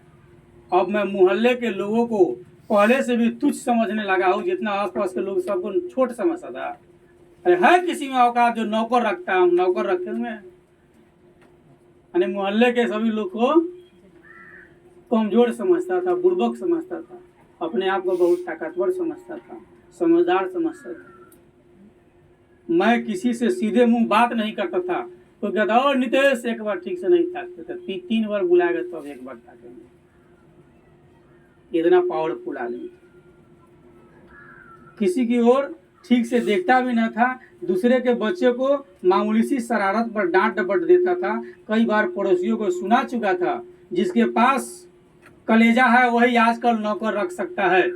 नौकर रखने के लिए कलेजा होना चाहिए, जिसके पास कलेजा है वही नौकर रख सकता है। कलेजा है या नहीं है, नौकर रख लेगा, है औकात रखने का। घर के सामान की तरह रहता है। निर्मला भी सारे मोहल्ले में शुभ सूचना दे आई थी। आधी तनख्वाह तो नौकर पर ही खर्च हो रही है, पर रुपया पैसा कमाया किस लिए जाता है। वे तो कई बार कह चुके थे कि तुम्हारे लिए दुनिया के किसी कोने से नौकर जरूर लाऊंगा, और वही हुआ, लेकर के आई। निसंदेह बहादुर की वजह से सबको खूब आराम मिल रहा था। घर खूब साफ और चिकना रहता, कपड़े चमाचम सफेद। निर्मला की तबीयत काफी सुधर गई और कोई एक खड़ भी न टसकाता था। परिवार के जितना भी काम है, बहादुर बहादुर फौरन हाजिर। किसी को मामूली सी काम अगर करना होता तो वह बहादुर को आवाज देता, बहादुर 1 गिलास पानी। बहादुर पेंसिल नीचे गिरी है उठाना। बच्चे अगर पढ़ रहे हैं, बेड से नीचे पेंसिल गिर गई तो चिल्ला के बहादुर। बहादुर जहाँ काम पर होगा दौड़ते हुए आएगा, क्या बात है, पेंसिल उठा कर दो। सबका कपड़ा चमाचम टाइम से खींचा जाता था। 1 बार पहने दे दिए, बहादुर खींच दिया। घर एकदम फ्रेश, हमेशा चिकना, नीपा पुता। दिन बड़ी मजे में कट रहा था। किसी को मामूली सी काम होता तो बहादुर को आवाज देता। 1 गिलास पानी की भी जरूरत होती तो बहादुर 1 गिलास पानी। किसी की पेंसिल नीचे गिर गई, बहादुर पेंसिल उठाना। इसी तरह की फरमाइश से बहादुर घर में फिरकी की तरह नाचता रहता। सभी रात में पहले सो जाते थे और सवेरे 8 बजे के पहले नहीं उठते थे। और बहादुर सबसे लेट के सुतता था और सबसे पहले उठ, यानी कि बेड छोड़ करके उठ जाता था। मेरा बड़ा लड़का किशोर काफी शान शौकत और रूप दाब से रहने का कायल था, और उसने बहादुर को अपने कड़े अनुशासन में रखने का आवश्यकता महसूस कर ली थी। फलतः उसने अपने सभी काम बहादुर को सौंप दिए। सवेरे उसके जूते में पॉलिश लगनी चाहिए। पहला रूटीन सुबह सुबह जूते में पॉलिश लग जानी चाहिए। कॉलेज जाने के ठीक पहले साइकिल की सफाई हो जानी चाहिए। रोज ही उसके कपड़े की धुलाई और इस्त्री होनी चाहिए। इस्त्री बुझानु, आयरन एकदम जाने से पहले जूता पॉलिश, साइकिल धोई हुई रहना चाहिए। कपड़ा पर पॉलिश रहना, यानी कि इस्त्री की हुए रहना चाहिए।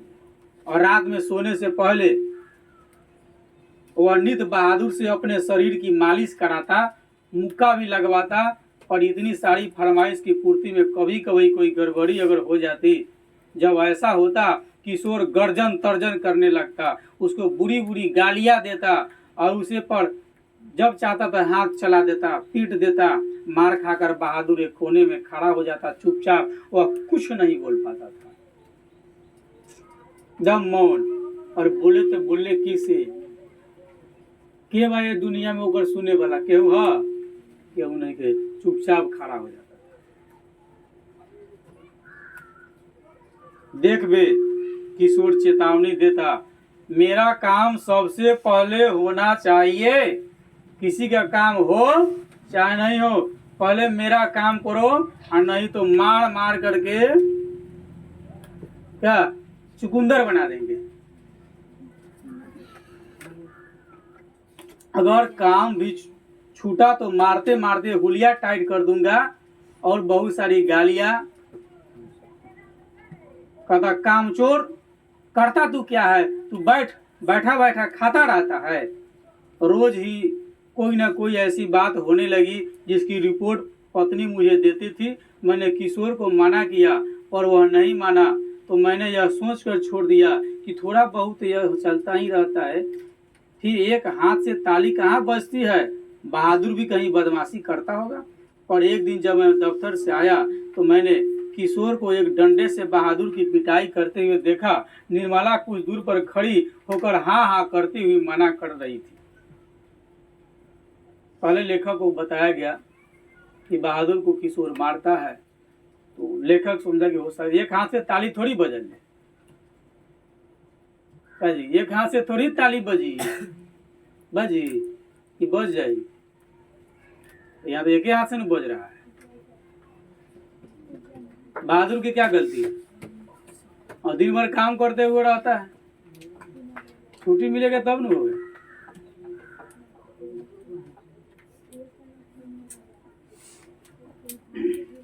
लेखक सोचा कि एक हाथ से ताली थोड़ी बजती है, यानी कि थोड़ा बहुत बहादुर भी गलती करता होगा, लेकिन ऐसी बात नहीं थी। एक दिन दफ्तर से जब लौटे लेखक तो देखा कि बहादुर की पिटाई एक डंडे से हो रही है, पिटाई करने वाला और कोई नहीं, किशोर ही था। निर्मला वहां पर मौजूद थी, वो हाँ हाँ करती हुई मना कर रही थी कि मत मारो। मैंने किशोर को डांट कर अलग किया।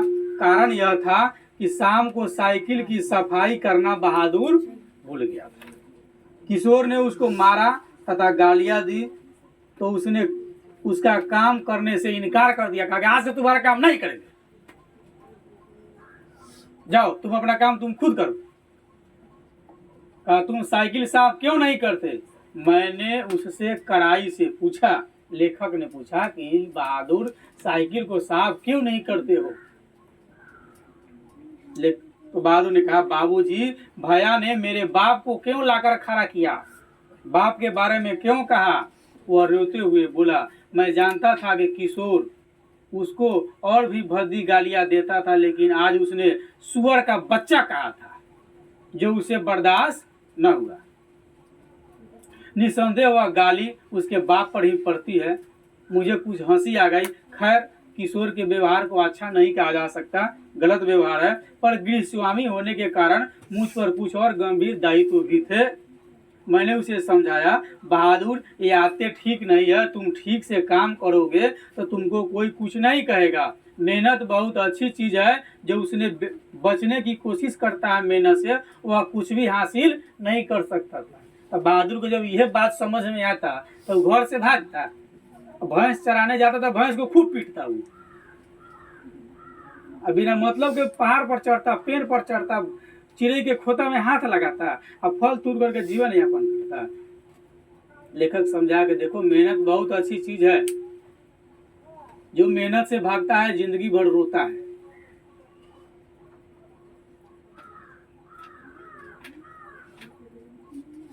रूठना फूलना मुझे सख्त नापसंद है। तुम तो घर के लड़के की तरह हो, घर के लड़के मार नहीं खाते, हम तुमको जी सुख आराम से रखते हैं, वह कोई क्या रखेगा? जाकर दूसरे घर में देखो तो पता लगे नौकर चाकर भरपेट भोजन के लिए तरसते रहते हैं। चलो सब खत्म हुआ, अब से काम पर लग जाओ। वह चुपचाप सुनता रहा, फिर हाथ मुंह धोकर काम करने लगा। जल्दी प्रसन्न भी हो गया। रात में सोते समय वो अपनी टोपी पहनकर देर रात तक गाता रहा, लेकिन गाना तो किसी को समझ में नहीं आता था कि वो गा क्या रहा है। लेकिन कुछ दिन बाद एक और भी गड़बड़ी हुई।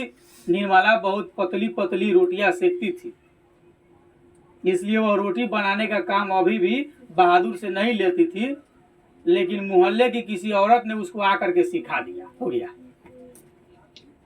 ठीक ना। अब आपको सुख को देख करके आप दूसरे को चिढ़ाती थी, एक औरत राजनीति खेल गई, कुटनी बुढ़िया आ गई। नहीं, रामायण में एक बुढ़िया थी, कौन थी? मंथरा। महाभारत में एक बुढ़वा था, पूरा महाभारत करवा दिया। मामू था, मामू महाभारत में, शकुनी मामा, ठीक है। और रामायण में एक मंथरा थी, जो कैकेयी को सिखा करके राम को वनवास दे दिया। नहीं, रामायण में एक बड़ी अच्छी चीज होती है, देखने को मिलता है कि भाई के लिए, अपने भाई के लिए संपत्ति का परित्याग कर दिया भरत, अपने भाई के लिए संपत्ति को छोड़ दिया ना। नहीं, उसके खड़ाऊ को लेकर कहा कि नहीं राजा राम है, यानी कि भाई के लिए संपत्ति को छोड़ दिया। लेकिन वर्तमान में अभी जो कंडीशन चल रहा है कि संपत्ति के लिए भाई को छोड़ दिया जाता है। नहीं, दुर्भाग्य है कि हम रामायण जैसे ग्रंथ का अध्ययन नहीं कर पाते हैं, तो उससे बहुत सारी सीखें मिलती है हमको।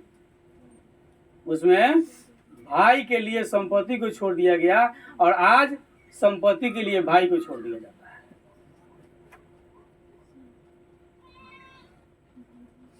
ये सोचने वाली बात।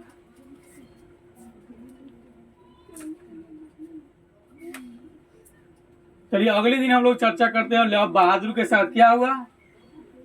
कुछ दिनों के बाद एक बहुत बड़ी गड़बड़ी हो गई।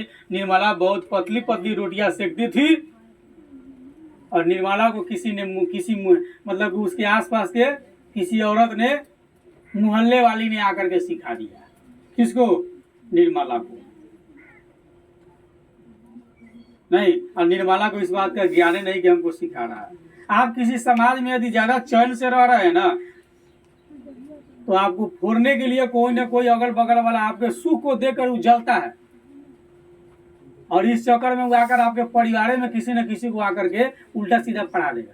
और परिवार के लोग इतना बेवकूफ, वो ध्यान नहीं देगा कि हमको ही सिखा रहा है, उसी के बात को पकड़ लेगा। अब हुआ यूं ही इस चैप्टर में।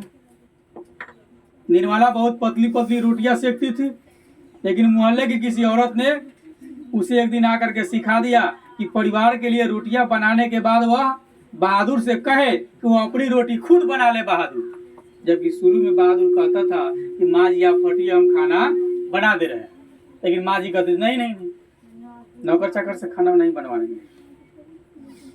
आज एक दिन सिखा दिया ला करके, ठीक है। तो क्या कह दिया कि नौकर चाकर की आदत खराब हो जाएगी, कहो कि बहादुर अपना रोटी खुद बना लिया करे, नहीं तो नौकर चाकर की आदत क्या हो जाएगी? खराब हो जाएगी। और महीन खाने से नौकर चाकर का आदत बिगड़ जाता है। निर्मला तो उसका बात सीख गई। निर्मला पड़ोसिन के बात सीख गई, ठीक ना। और सबके पड़ोसिया में उसका जो है शत्रु होता है। ये बात का ध्यान रखिएगा, यदि आप अमन चैन से रह रहे हैं, सबके पड़ोसी में उसका शत्रु होता है ना। प्यार से तलवार मारता है वो पड़ोसिया, जो है प्यार से तलवार मारता है, जरूरत पड़ेगा तो मर्डरों करवा देगा। जब तक पड़ोसिया नहीं मिलेगा तब तक दूसरा कोई यहाँ पर आक्रमण नहीं कर सकता है। रामायण की ग्रंथ लीजिए, जब तक विभीषण नहीं मिलता रावण की हत्या नहीं होती। राम को पता नहीं था कि रावण का प्राण उसके नाभि में है। अब नाभि में बाण थोड़ी मारता, सीना में मारता, स्वर में मारता, अन्य चीज को खंडित करता। इसलिए देहात की कहावत है, घर के बेटिया लंका डा ना। तो निर्मला तो पड़ोसी के बात सीख गई, पड़ोसी सिखा दिया, ठीक है। कि रोटियां बनाने के बाद वह बहादुर से कहे कि वो अपनी रोटी खुद बना लिया करे बहादुर अपने लिए, नहीं तो नौकर चाकर की आदत खराब हो जाती है, महीन खाने से उसकी आदत बिगड़ जाती है। यह बात निर्मला को जच गई और रात में उसने ऐसा ही प्रयोग किया। वो अपनी रोटियां बनाकर चौके से उठ गई। बहादुर का मुंह उतर गया देख करके कि हमारे लिए रोटी नहीं बना, और माँ जी अपने लिए रोटी बना लिए। वह चूल्हे के पास सिर झुकाकर चुपचाप खड़ा रहा। निर्मला बोली, क्या हो गया रे? वह कुछ नहीं बोला। कौन? बहादुर। वह निर्मला जो बेटे की तरह मानती थी, आज उसके लिए रोटी बना करके नहीं दे रहा है, पड़ोसिन के चक्कर में। और दूसरे को सुख को देख करके जलती थी, आज सुखी हो गई तो दुख भोर पर आ गई। इसलिए कहा गया है, जब सुख में सुमरन होए तो दुख काहे के होए। जब आदमी सुखी हो और उस समय सही बात की जानकारी हो तो दुख काहे होगा भाई? नहीं होगा। और निर्मला तो वो दुख भूल गई।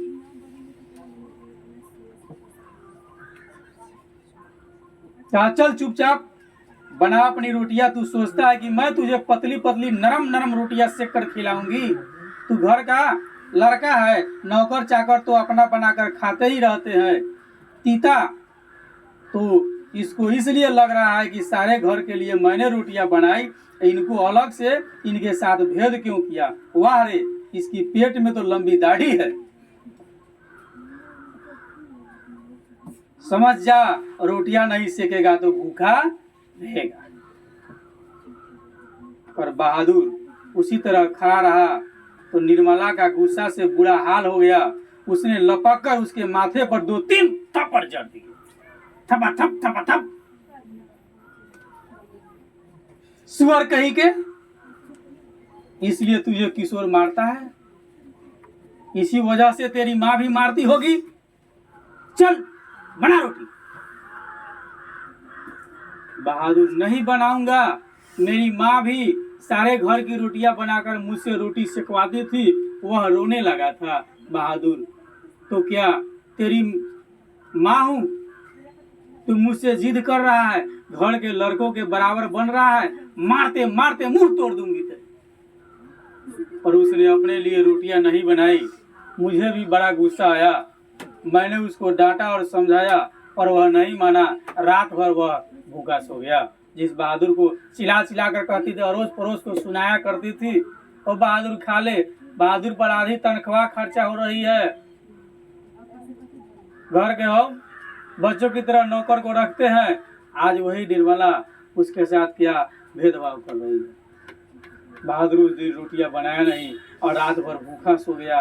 2-4 झपड़ खाया भी, पर सवेरे उठकर वह पहले की तरह हंसने लगा। उसने अंगीठी जलाकर अपने लिए रोटियां सेकी। अपनी बनाई रोटी और अपनी बनाई हुई मोटी और भदी रोटियां को देखकर वह खिलखिलाने लगा। कहीं से जरल, कहीं से कांच, कहीं से टेढ़, कहीं से मेढ़ ना। त्रिभुजाकार चतुर्भुजाकार रोटी बनाया। बढ़िया रोटी गोलाकार ना होता है, जिसको पकाने नहीं आएगा तो कहीं मोट, कहीं पादर, नहीं कहीं कोन इधर निकलेगा, कहीं कोन इधर निकलेगा। क्या भदी रोटियां, कहीं जला पका था, ठीक से तो था नहीं उसका। बहुत हंसने लगा। फिर रात की बची हुई सब्जी से उसने अपना खाना खा लिया, बासी सब्जी खा लिया। लेकिन निर्मला का भी हाथ खुल गया था और निर्मला भी हाथ सप्लाई कर रही थी। इसलिए कहते औरत को उतना ही समझदारी है जितना आगे नहीं कहना चाहिए। लेकिन निर्मला का हाथ खुल गया, उसने चिढ़ गई थी और बहादुर से भी कोई गलती होता वह उस पर हाथ चला देती। उसको मारने वाले अब घर में 2 व्यक्ति हो गए थे। कभी कभी एक गलती के लिए दोनों मिलजुल करके कुटाई करता था बहादुर का। किसी तरह बरसात बीत गई थी। आकाश दर्पण की तरह स्वच्छ दिखाई देता। मैंने बहादुर के माँ के पास चिट्ठी लिखी थी, उसका लड़का मेरे पास मजे में है और मैं उसकी तनख्वाह के पैसे उसके पास भेज दिया करूंगा। लेकिन कई महीनों के बाद भी उधर से कोई जवाब नहीं। मैंने बहादुर से कह दिया था उसका पैसा यहाँ जमा रहेगा, जब वह घर जाएगा तो लेता जाएगा। पर अब बहादुर से भूल गलतियां अधिक होने लगी थी, क्योंकि घर के सभी लोग उस पर ज्यादा भिड़ गए थे। शायद इसका कारण मारपीट और गाली गलौज हो गया था।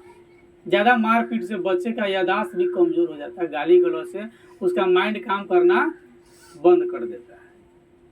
मैं कभी कभी इसको रोकना चाहता, फिर यह सोचकर चुप हो जाता था कि नौकर चाकर तो मारपीट खाते हुए रहते हैं। एक दिन रविवार को मेरी पत्नी के एक रिश्तेदार आए। वह बीवी बच्चों के साथ थे। वो अपने किसी खास संबंधी के यहाँ आए थे और यहाँ भी भेंट मुलाकात करने के लिए चले आए थे। बिन बुलावल मेहमान, बुझल, बिन बुलावल मेहमान आ जाए तो बुझिए कुछ भांडा फोड़ के जाइए। बिन बुलावल मेहमान से एकदम सावधान रहिए। तो पत्नी के रिश्तेदार आए, किसके यहाँ? लेखक के यहाँ। लेखक के पत्नी का रिश्तेदार आए, किसके यहाँ? लेखक के यहाँ, भेंट मुलाकात के लिए। घर में बड़ी चहल पहल मच गई। मैं बाजार से रोहू मछली और देहरादूनी चावल ले आया। नाश्ता पानी के बाद बातों की जलेबी छनने लगी। बात के जलेबी बुझते हैं ना साहब, जम्मू कश्मीर से लेकर कन्याकुमारी तक शुरू हो जाएगा। बात जल्दी खत्म नहीं होगा। तो बात के जलेबी छनने लगी। औरत लोग का तो बात और होता है साहब, गुथ गुथ के बात होता है ना। इंटर में पढ़ना बातचीत उम्र के हिसाब से व्यक्ति का बात होता है। बच्चे होंगे तो खिलौने की बात करेंगे, नहीं उससे थोड़ा बच्चे होंगे तो स्कूल की पढ़ाई लिखी की बात करेंगे, नहीं फलना मास्टर बड़ी मार मारल, फलना बड़ी नहीं मारल, कोई ना मारल पढ़े चाहे ना पढ़े। उससे तरीका बड़की होगा तो बा फलना लड़का बहुत अच्छी है ना, अच्छा अच्छी लड़का लड़की की बात करेगा। उससे जब सबके शादी ब्याह हो जाएगा तो झोटली से सास ससुर के खूब हिनाई करेगा ना। तो हमर बुढ़िया बाप रो का कहियो साब लंका के दूध न हाँ खड़ी तबर झोटा खा के मारी बुढ़वा तई को न डांटा लेगे। उम्र के हिसाब से बातें होती है। उससे जब आगे जाएगा तो जब दो आदमी मिलेंगे तो अपने बच्चे के बड़ाई हिनाई करेंगे, हमारे बेटवा बड़ी खचर। और उससे जब आगे जाएंगे जब बुजुर्ग हो जाएंगे तो बुढ़िया पतोहिया के शिकायत करेगा, पता ना कैसन कुल खानदान के रही। ये भी बात हो गई। तो उम्र के हिसाब से बातचीत होता है। तो बात की जलेबी छोड़ने लगी लेखक के पत्नी के रिश्तेदार के साथ खाने पीने की बात। इसी पर एक घटना हो गई। अचानक उस रिश्तेदार की पत्नी नीचे फर्श पर झुककर देखने लगी, जो यह एक झूठा आरोप था। फिर उन्होंने चारपाई के अंदर झांक कर देखा। अंत में कमरे के अंदर गई और फर्श पर पड़े हुए कागजों को उठाकर जांच पड़ताल करने लगी। क्या बात है, मैंने पूछा। रिश्तेदार की पत्नी जबरदस्त मुस्कुराकर मजबूरी में सिर हिलाते हुए बोली, क्या बताए, 11 रुपए साड़ी के खूंट से निकलकर यही चारपाई पर रखे, पर वे मिल नहीं रहे। लेखक ने कहा, आपको ठीक याद है ना कि 11 रुपए थे यही गिरे हैं? कहाँ है? खूब अच्छी तरह याद है। ये रुपए मैंने खूंट में बांध कर रखे थे, रिक्शे वाले को देने के लिए खूंट खोला ही था, फिर वे चारपाई पर रख दिए थे कि 4 रुपए की मिठाई मंगा लूंगी और कुछ बच्चों के हाथ पर रख दूंगी। ये एकदम रिश्तेदार झूठी है। बिना बुलावल मेहमान से सावधान। क्या कुछ मिठाई खरीद लूंगी, कुछ बच्चे के हाथ पर रख दूंगी। बड़ाई करवावेला ना, घर फूस किया भाड़ा 150। रास्ते में कोई ढंग की दुकान नहीं मिली, इतना दूर आया, कहीं रास्ते में दुकान नहीं मिला है मिठाई खरीदने के लिए। कहता रास्ते में कोई ढंग की दुकान नहीं मिली, नहीं तो उधर ही से लेती आती। किसी के यहाँ खाली हाथ जाने से अच्छा नहीं लगता है, बताइए। अब तो मैं कहीं की न रही। फिर मेरी ओर झुककर धीमे स्वर में कहा था, जरा उससे पूछिए ना, वह इधर आया था, कुछ देर तक यहाँ खड़ा रहा, फिर तेजी से चला गया था। लेखक ने कहा, अरे नहीं, वह ऐसा नहीं है। मैंने कहा। लेडीज ने बोली, you do not know this people are expert in this art. महिला ने बोली, you do not know this people are expert in this art. कहा कि आप नहीं जानते हैं, इस तरह के लोग इस सब काम में बहुत एक्सपर्ट होते हैं, आपको नहीं पता है। लेखक यहाँ इतना दिन से रह रहा था, उसको पता नहीं है। एक दिन के लिए मिलने आई रिश्तेदार, तो इसको पता हो गया। कहता है, you do not know this people are expert in this art. आप नहीं जानते हैं, इस तरह के लोग इस सभी काम में पूर्ण रूप से निपुण होते हैं। रिश्तेदार ने कहा, मैंने बहादुर की ओर तिरछी दृष्टि से देखा। वह सिर झुकाकर आधा आटा गूंथ रहा था।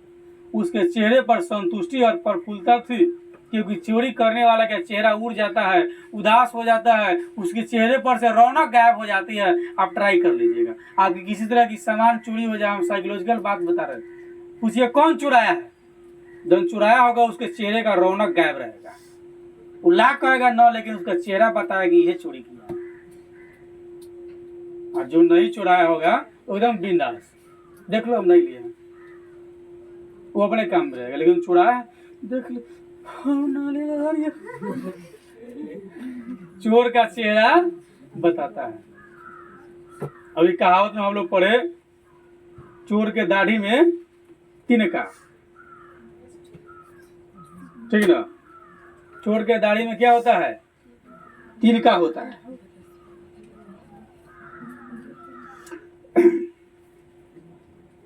तो कहा कि पूछिए। उसका तो चेहरा एकदम प्रफुल्ल, खुशी थे। उसने ऐसा काम तो कभी नहीं किया, बल्कि जब कभी उसने दो चार आने इधर उधर पड़े देखे तो उठाकर निर्मला के हाथ में दे दिए। पर किसी के दिल की बात कोई कैसे जान सकता है, न मालूम अचानक मुझे क्या हो गया और मैं गुस्से में आ गया। बहादुर, मैंने कड़े स्वर में कहा। बहादुर, जी बाबूजी, इधर आओ। वो आकर खड़ा हो गया। तुमने यहाँ से रुपए उठाए थे? जी नहीं बाबूजी, उसने निर्भय उत्तर दिया।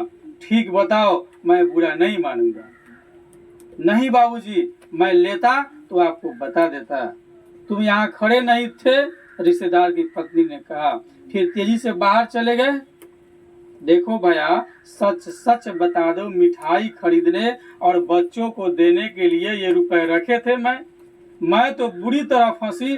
अब वापस जाने के लिए रिक्शे के पैसे भी नहीं है कि हम यहाँ से घर जाए।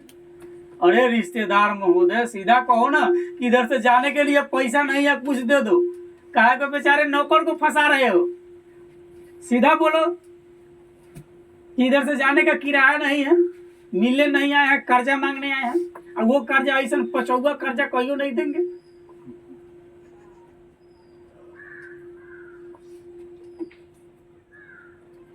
मैं तो बाहर नमक लेने गया था। सच सच बता बहादुर, अगर नहीं बताएगा तो बहुत पीटूंगा और पुलिस के सुपुर्द कर दूंगा। मैं चिल्ला पड़ा। नहीं, मैंने नहीं लिया बाबूजी। बहादुर का मुंह काला पड़ गया था। पता नहीं मुझे क्या हो गया। मैंने सहसा उछलकर उसके गाल पर एक तमाचा जड़ दिया। और मैं आशा कर रहा था, ऐसा उम्मीद कर रहा था कि ऐसा करने से वह बता देगा। तमाचा खाकर वह गिरते गिरते बचा। उसकी आंखों में आंसू गिरने लगा। मैंने नहीं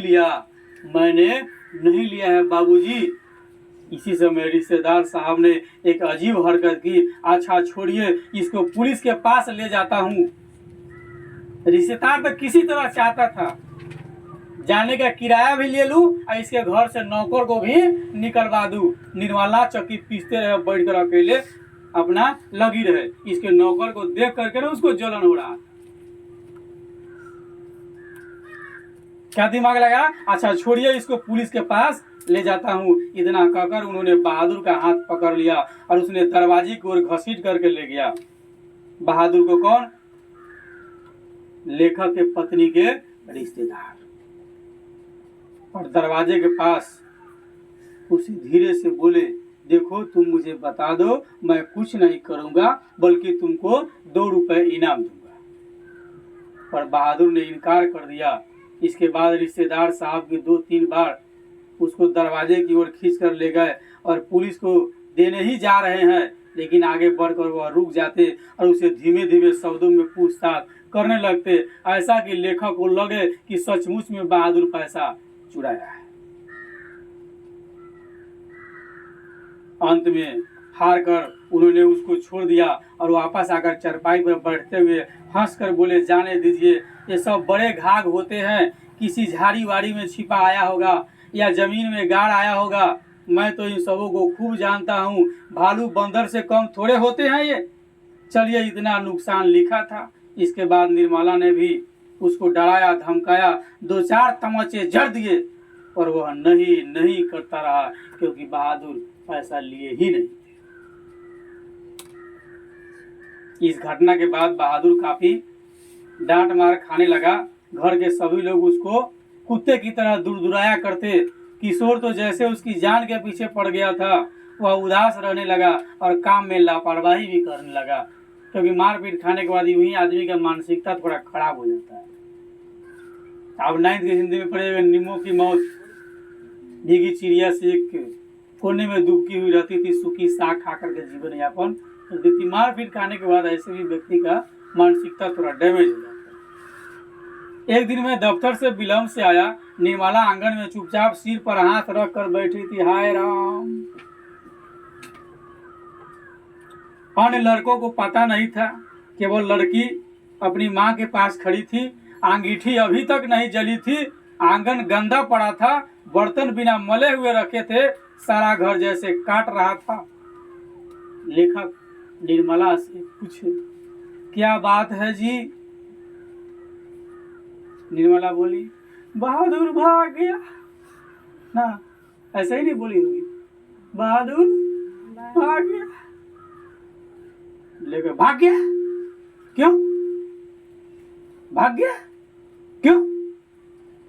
निर्मला पता नहीं, आज तो कुछ हुआ भी नहीं था, अब ऐसे लग रहा है अब ये लोग एकदम शरीफ है, दूध के धोएल है, इतना प्यार करता है बहादुर से, कहीं को बदमाशी नहीं करता है, थोड़ा भी बहादुर के साथ बदसलूकी नहीं करता है, ऐसे स्वभाव से।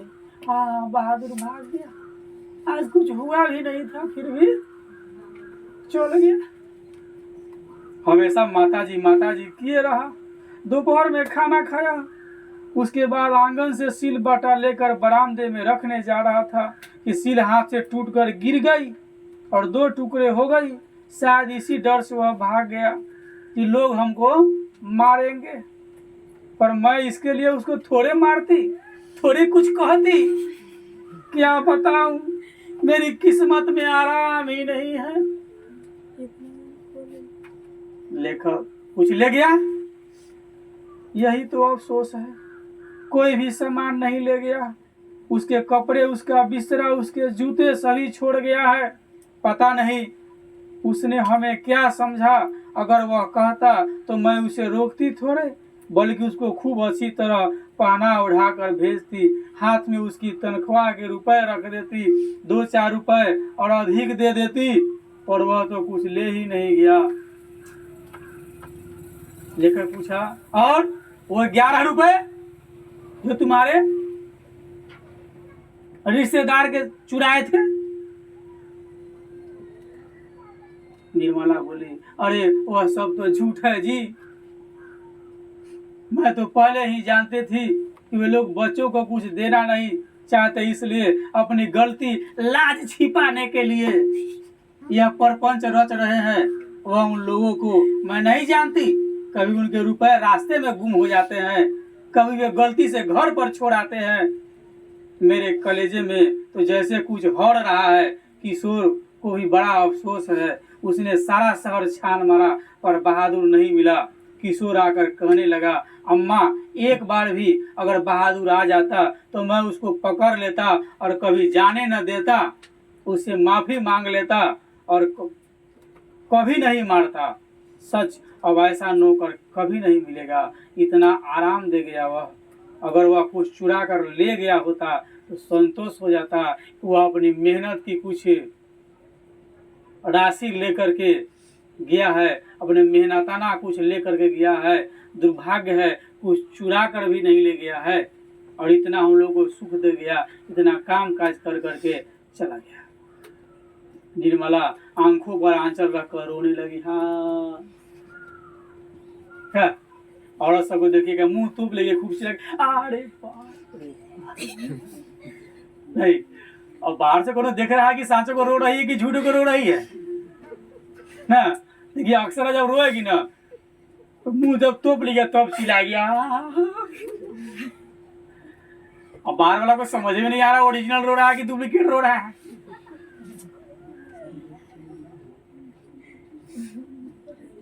निर्मला आंखों पर आंचल रखकर रोने लगी। मुझे बड़ा क्रोध आया, मैं चिल्लाना चाहता था पर भीतर ही भीतर कलेजा जैसे बैठ रहा हो। मैं वही चारपाई पर सिर झुकाकर बैठ गया। मुझे एक अजीब सी लघुता का अनुभव हो रहा था। यदि मैं न मारता तो शायद वह न जाता। मैंने आंगन में नजर दौड़ाई, एक और स्टूल पर उसका बिस्तरा रखा था, अलगन्नी पर उसके कुछ कपड़े टंगे थे। स्टूल के नीचे वह भूरा जूता था जो मेरे साले साहब के लड़के का था। मैं उठकर अलगनी के पास गया और उसके नेकर की जेब में हाथ डालकर उसके सामान निकालने लगा। वही गोलियां, वही पुराने ताश की गड्डी, खूबसूरत पत्थर, ब्लेड, कागज की नावें इत्यादि थे, और उसमें कुछ नहीं थे। बहादुर गया अपने क्षेत्र में, लेखक रह गया इधर फिक्र में। कहानी अब का एंड करता है। इस कहानी से बहुत सारी सीख मिलती है। अगर माँ बाप अगर आपको सजा दे, जीवन में हमेशा इस बात को याद रखिएगा, तो उस सजा के चक्कर में माँ बाप के विरुद्ध में आप कभी गलत नहीं सोचिएगा, क्योंकि वो निरंतर चाहते हैं आप अच्छे रहें। कुछ पल की दुख दे करके ना आपको जीवन भर सुखी रखना चाहती है, चाहे जिस किसी के भी अभिभावक हो। अगर बहादुर प्रारंभ में घर से नहीं भागता तो अपना गृहस्थ अच्छा से संभाल पाता, परिवार ठीक से चला पाता। भागने के क्रम में बहादुर न इधर के रहा न उधर के रहा। दूसरी बात, अगर ज्यादा जीवन में सुख मिलने लगे तो निर्मला की तरह अगर आइएगा नहीं। तीसरी बात, पड़ोसिया देख करके आपको निरंतर जलता रहता है। पड़ोसिया अगर उल्टा सीधा बात समझाए तो उस पर 20 बार सोचिए तब उसको कीजिए, ना तो वो ऐसा बात सिखा जाएगा जैसे आपका सर्वनाश हो जाएगा। इसलिए उसके बात पर भी ध्यान नहीं दीजिए। और तीसरे, बिन बुलावल मेहमान से सावधान रहिए। बिन बुलावल मेहमान अगर आपके यहाँ आता है तो उससे एकदम परफेक्ट सावधान रहिए। ठीक है।